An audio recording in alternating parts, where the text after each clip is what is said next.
All right, thank you for tuning into the Shit You Scared to Say podcast. I'm your host, Dula-Mite. Now, before we start, make sure you subscribe, like, and share. Run up the hype, get me deeper into the algorithm. All right, man, look. I think most independent artists have spent what the industry calls brown paper bag money.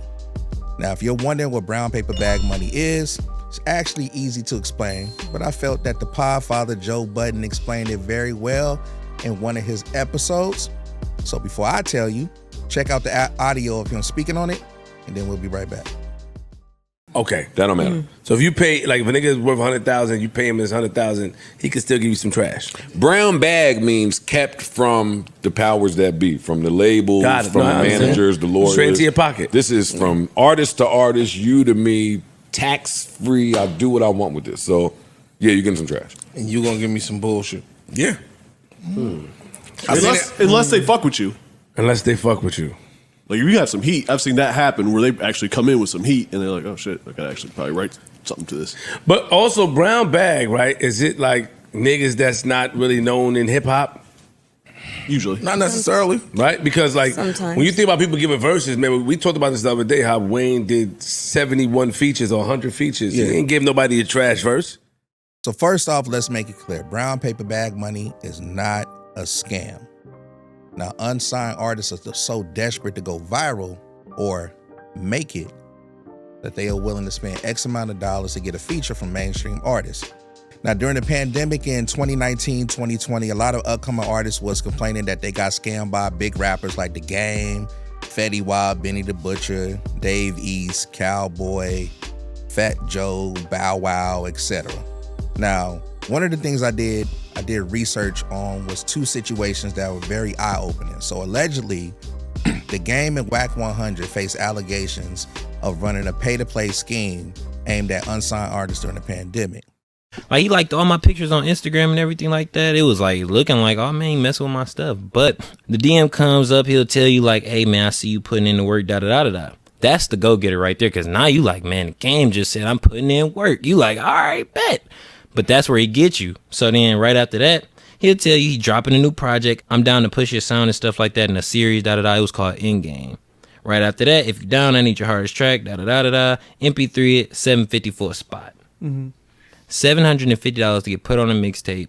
And that's all it take to get somewhere on your level. It's that easy to just jump the ranks to where you at for $750? That sounds amazing. You get what I'm saying? Anybody would think that. So after that, he'll just tell you like, just go ahead and send it, Cash App, Venmo. After you send it and stuff like that, he'll tell you your spot name and stuff like that. Send it to his email, tell you everything you need. He'll post it, but then after that, it's like once you're on a mixtape, he really don't care no more. Now, artists allege that they were asked to pay roughly about between $500 to $1,000 to be featured on the mixtape, resulting in minimal promotion and low streaming numbers. But those unsigned artists didn't read the fine print. The contract stated that their song would be featured on a streaming site. So The Game allegedly made a SoundCloud page separate from the one that he has, and then featured the mixtape on the new SoundCloud page that didn't have Game name on it. Their fault.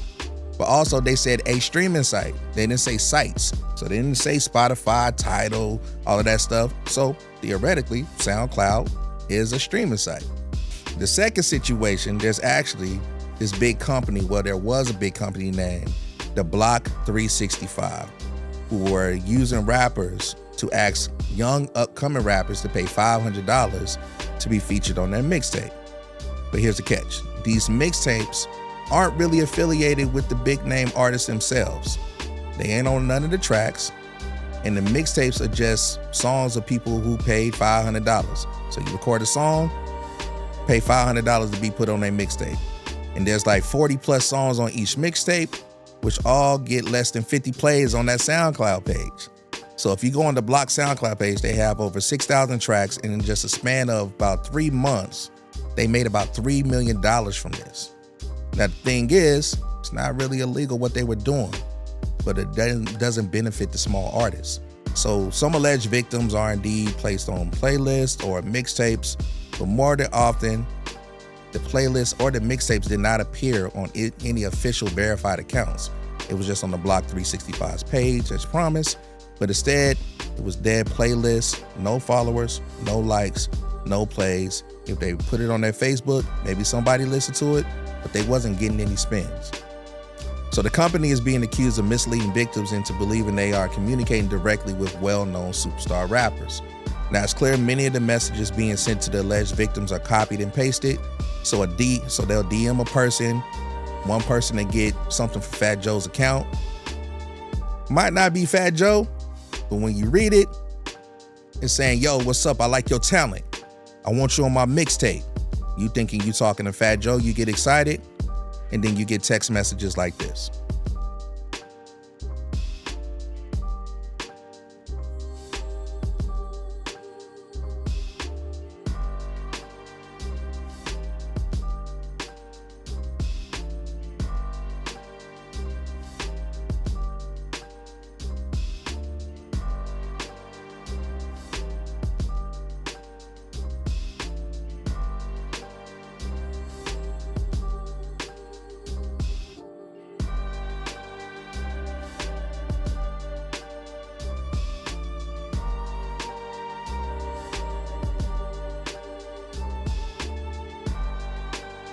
Now, one can safely assume the Block 365 is either providing these famous artists with the copy to send, and then they just copy and paste it and send it to the rappers.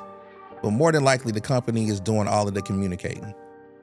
But they're not doing it in such a way to appear as if it's the actual artist sending the message and not a representation of them. These are just many examples of what brown paper bag money is that a mainstream artist may be struggling to get cash. Mainstream artists may need some extra cash.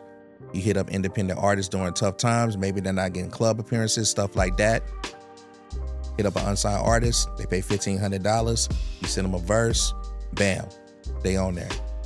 You got a struggling artist coming to a city. They need 10 openers.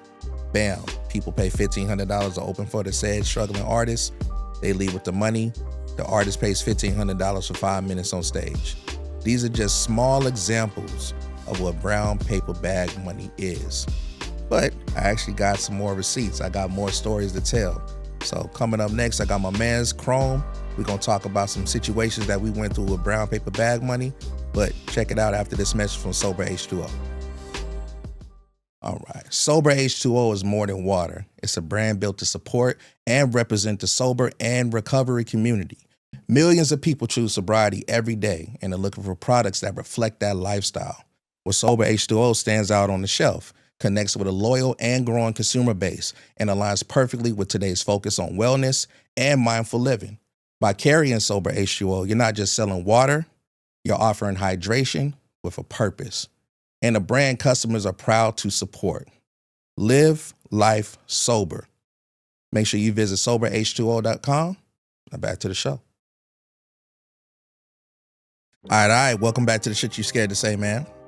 I am talking about brown paper bag money. So I've already explained what brown paper bag money is. So I got a guest with me, man. We about to exchange some brown paper bag stories. The guest I got is a Las Vegas hip hop legend. I think every city has about 50 to 100 people that definitely helped out whatever city's community that you have with hip hop. He's part of the famous Campfire Music crew. If you don't know who Campfire Music is, they are the Wu-Tang of Las Vegas. I don't care what nobody say, they are. He was also in a group called the LV Boys. The LV Boys worked with tons of artists from French Montana, Mims, I remember when Mims was hot, Glasses Malone, Spliff Star, Young Berg before he was Hitmaker, and numerous others. But he got a couple stories that we're gonna talk about with him, where he had to deal with the brown paper bag money. So I'm gonna welcome my guest, man. We got my man Chrome. What it do? What up, man? Chrome is also the host of Sports Talk Raw. Yes, sir. You know what I mean? So tell them where they can listen to that. Hey, make sure you tune into that on YouTube. You know what I mean? Sports Talk Raw every Friday, 8 o'clock. You know what I mean? Me and the family. You know what I'm saying? The panel, which we family, so we mix that together and we call it the family. You know what I'm saying? Okay. We hold it down every Friday at 8, so make sure y'all tune in, man. We smoking, we drinking, we chilling, we doing sports our way, not the sports in the way, we doing it the hood way. And that's 8 p.m. Pacific time. Pacific so 11 time. o'clock Eastern, you know the rest of the time zones. All right, so I'm going to start. I got a story. and this is my nigga to this day. I fuck with this nigga. This is my nigga. So don't feel no type of way. We'll keep a real show, my nigga. Juice. He used to go by Juice McCain. His name is Richie Evans now. He's from Arizona. He was signed to Games label. What was Games label called? Black Wall Street. Black Wall Street, yeah. This is when Black Wall Street was at its height. So it was Game, Juice, New Jersey Devil, was a couple other cats and stuff. And you know, I got a relationship with him. We was cool. I met him at a couple conventions. We got cool. So he was at his hottest. So I had a song called Respect My Fresh. I was like, I gotta have this man on the song. So we hit him up. I sent him the song. Juice was like, yo, that's fire. I got you. 1,500. I was like, that's it? I'm thinking he gonna hit us with the 5 because, you know, at the time, he was super hot. Cool. My man Antonio get him the 1,500. And I'm telling you, within 2 hours, we had the verse. 2 days later,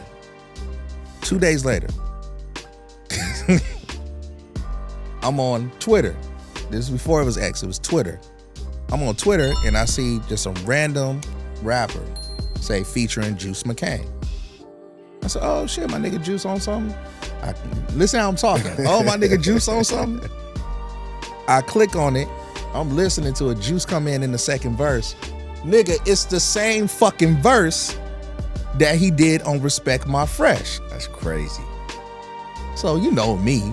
I put, yo, that nigga used that same verse on my shit. Next thing you know, nigga, it's 17 to 19 artists that's in the comments on the Twitter shit. Wow. That's saying the same. Yo, this nigga, he used the same. How much you pay? How much you pay? How much you pay? Right? Damn. So whoever doing the math watching it, 17 times 15, you do the math. The nigga got paid, right? Yeah, got some money out that. But I learned a valuable lesson from the nigga. That's why I say he's still my nigga to this day. He said, Dula, all of y'all niggas are unsigned. Y'all paying me $1,500. I'm not going through the label for this shit. So it ain't like you got to get the records cleared. And he said, and my thinking is, I'm going to use the same verse. If one of those songs pop, then I'm good. But if none of those songs pop out of the 17, I got paid. He said, I like the verse, so I used it on there. He said, bam, we'll see what happens with the song. The nigga was right, because none of those songs pop. And the lesson I learned was, hey, just because you think you working with somebody don't mean that they not working you. Right. I mean, at the beginning, it sounded fucked up. But after you finish explaining it all at the end, he had a good fucking point. Is that he got paid for this shit too? Ain't none of this shit popped, and everybody got the verse. And I ain't have to clear the record with Game or none of them. He was like, nigga, you basically got a $1,500 verses for mixed. It was the mixtape era anyway. And it wasn't too many mixtape songs that was popping off like that anyway. So he had a great fucking point. But it was still brown paper bag money. Right. But at least he set it up to that way so you could move forward with it if you wanted to. Exactly. You know what I mean? So I couldn't be too mad. I was mad at first, but I'm a logical thinker. You know how some people get, nigga, I'll beat your ass. Nah, I was a logical thinker. I said, well, shit, you got a fucking point. All right, cool. And I still put it on the mixtape, shot the video without him because I wasn't gonna pay him extra to be in the video. Yeah, that's enough. And then I was cool. But you got the ultimate brown paper bag stories. Oh yeah, man. My shit ain't nothing. Oh yeah, man. Like my shit is, if we talking about grown men and baby, what I just said was baby dick. Like pause. But nigga, like with, all right, so with all the people you've been able to work with, you got brown paper bag situations with Snoop, yeah. Twister, yeah. and E40.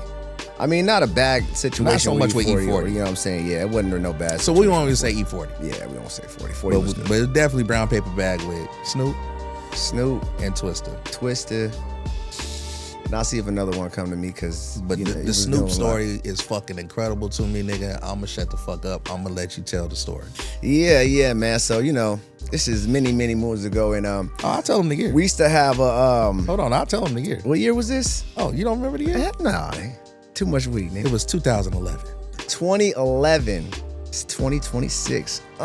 15 years ago. Man, made it, man. It's been a long time, but yeah, 2011, man. So we used to have a little plug and connect to where any pretty much artist that came out here to Vegas, if we can get a hold of him, we could probably, drop him some bread, get a verse with him, you know what I mean? So one night, Snoop was at a UFC fight. You know what I mean? So we used our connections, whatnot. Got Snoop over there. You know what I'm saying? This ain't me all personally, you know what I'm saying? So don't take it like that. But I think we gave him like 30, 35 bands or something. Now, hold on, I'm gonna pause you because I'm gonna add to the story. Okay. 'Cause I know parts of the story. Okay. Initially, Snoop didn't want to do the shit. Oh no, he didn't. So I know when Cheese and Homeboy went and talked to him, Snoop initially turned them down. And I know they gave Snoop like a card or their contact information, and then people end up calling them when they left the fight. I just wanted to add that too. Yes. All right, go ahead. So he was on some shit anyways, lightweight anyways. But when he got there, it was all cool. Oh, and not to mention, so when he pulled up, we at, the homies mansion, man, it's a gang of people there. Okay. It's not even just, just the artists there. No, there's bitches there. It's homies there. It's niggas that don't rap there. It's a bunch of motherfuckers How there. many people you say was there? Upstairs, at least, let me see, 15 to 20 people. Okay. 15 to 20 people. You know what I'm saying? He come in. Oh, man, take a picture with your Uncle Snoop. It's all good. You know what I'm saying? Oh, y'all blowing? The homie throw him a whole zip to, you know what I'm saying, to smoke. You know what I'm saying? Oh, this some bomby. He having a good little time. You know what I'm saying? Smoking, So taking he went pictures. From Calvin to Snoop quick. Yeah. Okay. You know what I'm saying? Real talk, you know what I'm saying? And I ain't hear about how he was acting in front of you before that, but that makes sense how he was acting afterwards. So, we get with him. He do the song, you know what I'm saying? It's all good. It's all love. He bounced out of there. We cool. We go to do another song with Snoop, but this time, we got to go out there to drive to Cali, you know what I'm saying, and go fuck with him in California instead of him. Cali? Yeah, huh? What part of Cali? Yeah. I think it was Beverly Hills. He had like a little apartment up in Beverly Hills, I believe. Okay. And so like we didn't go to his house, no shit like that. But so we came from Vegas and we brought about 30, 35 in cash, you know what I'm saying? Shit. Over to Snoop, you know what I'm saying? This is what he was charging for the verse, right? So it's about 5, 6 of us, you know what I mean? 5, 6 of us. Of course, we ain't gonna have 1 or 2 people carrying all this motherfucking money like that. Time out. So was it 35,000 each verse for both songs? For the first one, I know for the second one it was that one. For the first one, I don't know exact numbers, but I know there was some It was bread. probably near It was that amount. some money given up for Okay, sure, okay. for sure. Thousands. So after that crack, so we go over there, you know what I'm saying? We in California, you know what I'm saying? We out there waiting for a minute. It's like an hour or two anyways, past the time we supposed to be there, you know what I'm saying, and meet him. Niggas was late. No, he late. We waiting around for like 2 hours, you know what I'm saying, whatever the case is. So whatever, we blown, we cool, we ain't tripping, you know what I'm saying, boom. We finally get up in there, it's a little apartment, you know what I'm saying. We sitting there waiting for him for about another little 30, 45 minutes, you know what I mean, and Okay, time out, man. You moving too fast. So you moving too fast. Hold on. So you telling me y'all go all the way to Beverly Hills, California. Y'all pull up where he told y'all to pull up. Mass security. And y'all was outside for about 2-3 hours waiting for him. Yeah, we was about outside for about an hour and a half, 2 hours waiting for him. Hour and a half, 2 hours waiting for outside, and then when we got in his house, we had to wait a little bit more longer for him too. Continue. So we inside, we waiting for him. He finally pulled up. First words out of his mouth is like, "Oh damn, you brought the whole football team." Like, what the fuck, nigga? You just pulled up and seen how we got down. And that was if this is the whole football team, nigga, we had the whole city in the stadium in the fucking in the house that night. If you talking about this is the whole football team, it's fucking 5 of us, nigga. And how much money do we got? So it was supposed to be just 2 motherfuckers with hella cash on them, just walking around California, like, yeah, it's all sweet, nigga. We're here to see Snoop. Walk around with this briefcase full of money. What the fuck is going on? So I'm like, oh, okay, that's how the nigga feel. All right, so he pulled up. So hold on, time out. Sorry. So as soon as he do that, right? Because it's 6 people.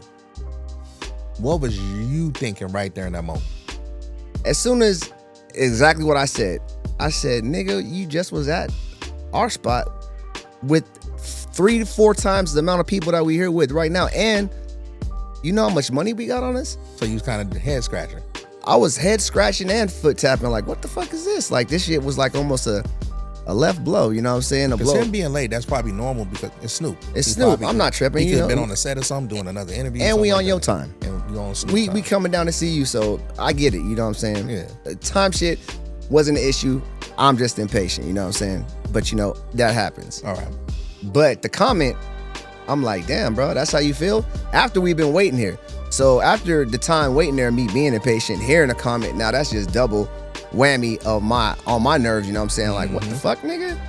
And my partner really, man, He hot. He hot. hot. If you think I'm hot, this nigga's hot. This nigga was hot. He don't even call him Snoop. He just calls him Calvin. A little bit less than that too. So, anyways, man, we go inside the studio, man, and he recalls a little bit different. I recall a little bit different. But I think from what I remember, like we had Gang of Trees. We straight. He had got his own jar. Didn't offer that shit.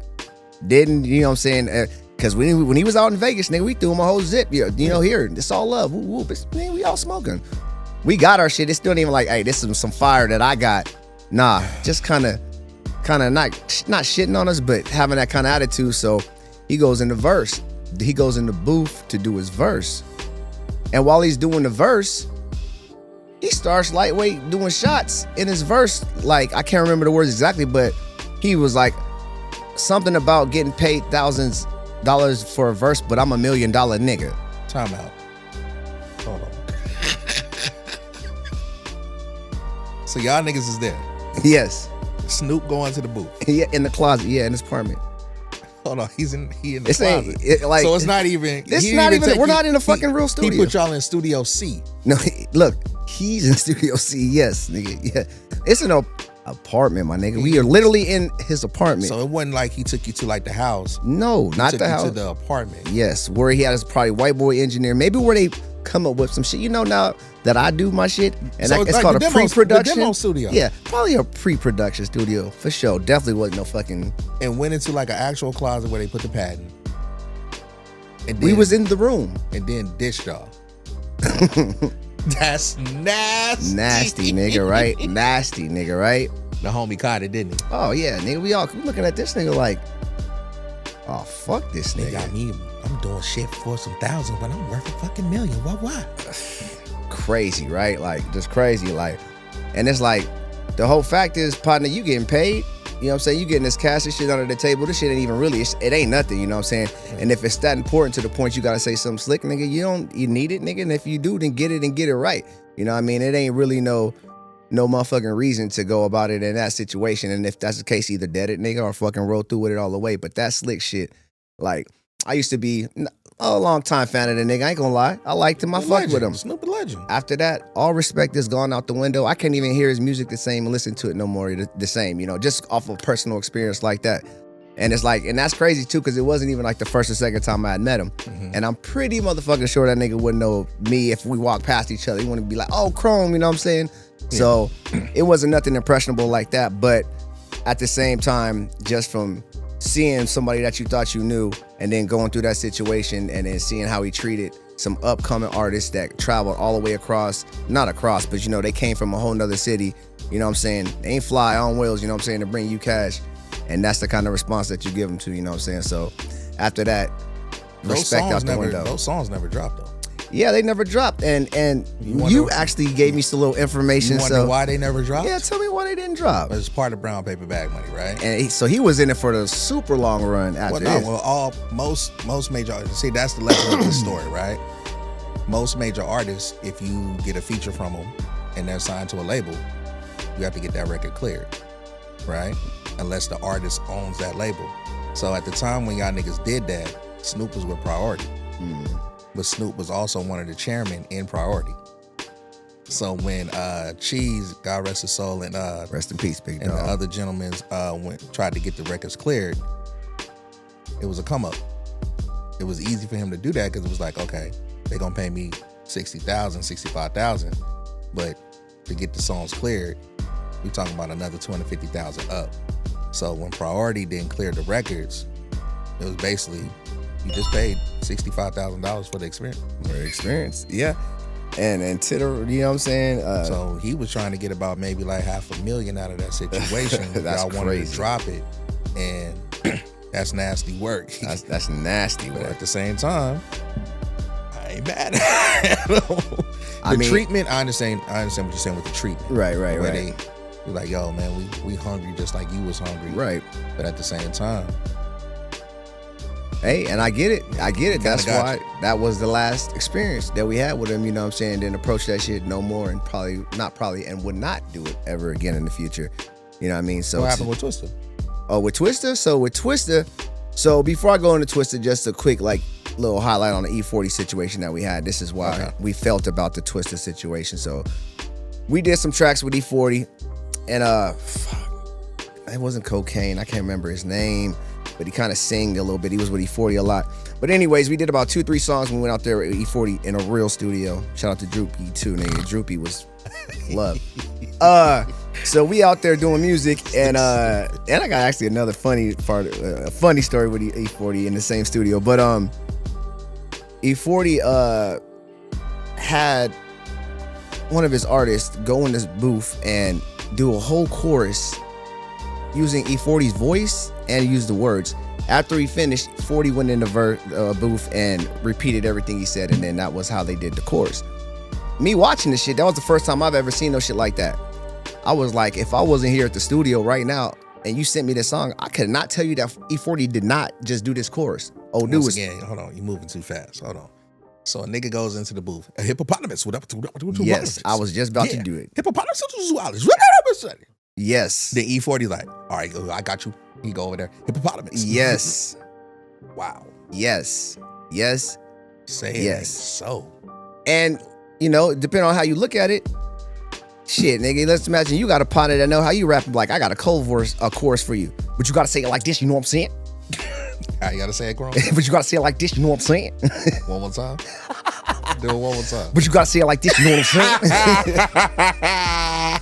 But when you see that shit, you're like, oh shit, what other kind of fuckery and trickery is going on if we sending music to somebody and they can go do that and you sending it back? So is it really him? Mm-hmm. Or is it the demo track? It's the demo track. So fast forward to the Twister situation. We go from Las Vegas, fly out to Chicago, you know what I'm saying? Boom, land in Chicago. That night, you know what I'm saying? Like literally we was there at 11 o'clock at night and we was bouncing out of Chicago probably by like 10 o'clock the next morning. So we was really strictly there. It was a business trip. A business trip, you feel me? So we go there and we go there and Twister sends us the verse. And we like, nigga, we came out here to record in the studio, nigga. You could have sent us the verse in Vegas. What are we talking about? What the fuck? So we at the studio like, yo, nigga, nah. And I'm like, yo, what's at my partner? Like, you remember that E40 shit, nigga? Like, hold up. Was the verse even good? The verse was good. Okay. The verse was good. The verse was good. But we was like, man, that nigga, hey, tell him to pull up. Yeah. We ain't come all the way to Chicago to record a verse that you gonna send to us and we out in Chicago like, nah, nigga, we gonna do our verse here, but you gonna come to the studio too at least. Like, what the fuck is going on? Yeah. So he does pull up to the studio. Cool. Take pictures and shit. But, we smoke big. We big smoking. Yeah. Whole studio foggy to the point fire alarm goes off, nigga. Fire alarm goes off. Twisted. He got an excuse to go. He got an excuse to shoot out. He don't say peace out. He seemed like he was nervous because the police, I don't know. But I think he shot out to the strip club. Probably with the money we just paid him. And I'm thinking like, nigga didn't even say, nigga could have been like, hey, yo, when y'all finish with this, hey, we over here. Like, brown paper bag money for sure. Like, you know what I'm saying? We did our thing with it. But them motherfuckers was like, nigga, it's just a come up and I'm gone. You know what I'm saying? Was y'all able to get that one cleared too? No. I don't know. I listen, I don't know. But it ain't out there, nigga. I know it wasn't being able to. I know the records y'all was able to get cleared. So so let's just say there was 30 records. How many you think was able to get cleared? I know y'all was only able to get 9 cleared. About 9 cleared. You got Waka Flocka cleared.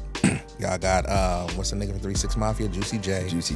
Spliff Star, Young Berg, Glasses, Mims. That's 6. And I think it was like 3 more that it's not popping at the top of my head. Maybe Lynch. Oh, Sugar. Kid Frost don't really. Does he? Nah, I don't think Kid Frost. But y'all had to join with Kid Frost. It was a couple other ones that was cleared, but majority, and the French Montana one that homie did with the other dude. Oh yeah, that got cleared. Yeah. But and they did the video for that. But other than that, I was telling them. But I learned a valuable lesson too when a homie said this, when I was giving advice, and homie had a lot of money. He was like, I don't take advice from broke people.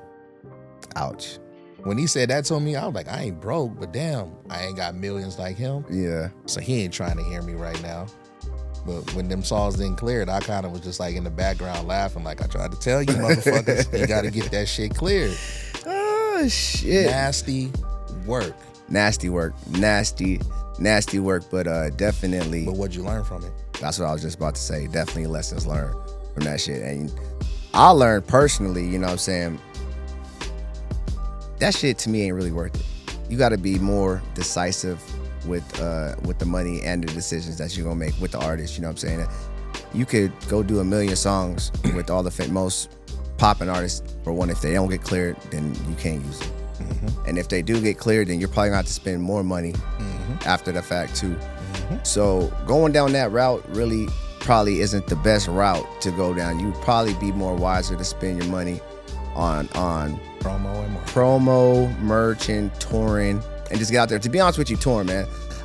Out of all that shit and everything we did, when we was moving around and we was on a tour with what's his name, Tech Nine's artist, I like you talking about fucking Chris Calico? Not Chris Calico, Stevie Stone. Stevie Stone. When we was on tour with Stevie Stone, that shit was crack. The way the crowd fed back, you know what I'm saying? If we would have kept on doing that shit, traveling around, showing motherfuckers what we was doing, and using the money for that, I think we would have been way more beneficial because you would have touched way larger of an audience like that. And with the lesson too with brown paper bag money that I think people got to learn. If you learn anything from this episode, I just want people to learn this. You can do songs with mainstream artists.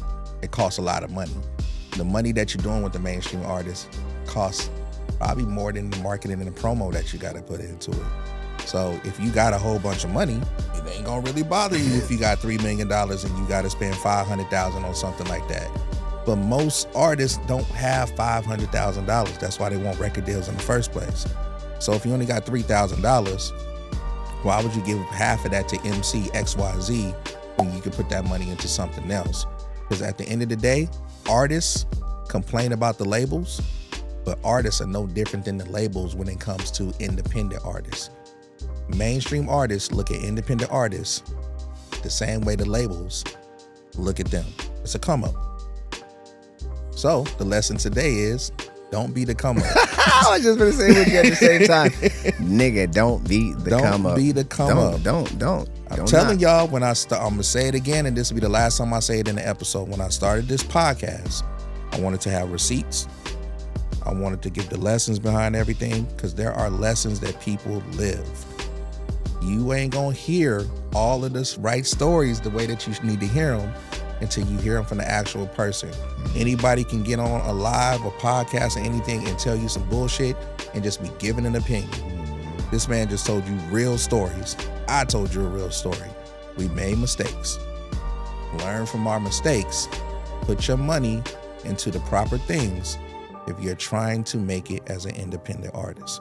And it's not by giving motherfuckers that already got money more money. Because did you hear what Twista did with this nigga money? Listen, I don't know, but I'm a 9 times out of 10. I'm pretty sure. I'm a 9 times out of 10 because I know that's what the fuck I would have did. So, and, you know what I mean? And that's just allegedly. We don't know what the nigga did with the money, but they still have he could have paid some bills. He could have did whatever. And the biggest thing, not biggest thing, but you know what I'm saying? Because, it was us, not just me, like that type shit. So, it's just that you could have just, it's just so much more. It's just so much more you could have did with that money. You know what I mean? There's so much more, so much more instead of just giving it to somebody that's really not going to help you get even further. You know what I'm saying? You might blow off of that song, but you probably won't. And to end this episode, if you think I'm bullshitting, what you about to see on the screen is the mixtape cover for the LV Boys, hosted by God rest his soul. Who hosted it? K-Slay? K-Slay. Man, we did a lot of shit. They did a lot of shit. Unsung heroes. Facts. So take the lesson, man. Avoid the brown paper bag money. You heard it from Joe Budden himself in the beginning of this episode. They will screw you over just to get a bag. But either way, this is the shit you scared to say. I want to thank Chrome for telling me his. Appreciate you having me, big dog. Appreciate Hey, what you having me. Jadakiss them say on the Locks album? We'll be raping you, raping you records was real, nigga. But this is the shit you scared to say, man. I'm your host, Dula-Mite. Make sure you subscribe, like, share, get me deeper in that algorithm, run up that hype. Till next time, man. Like.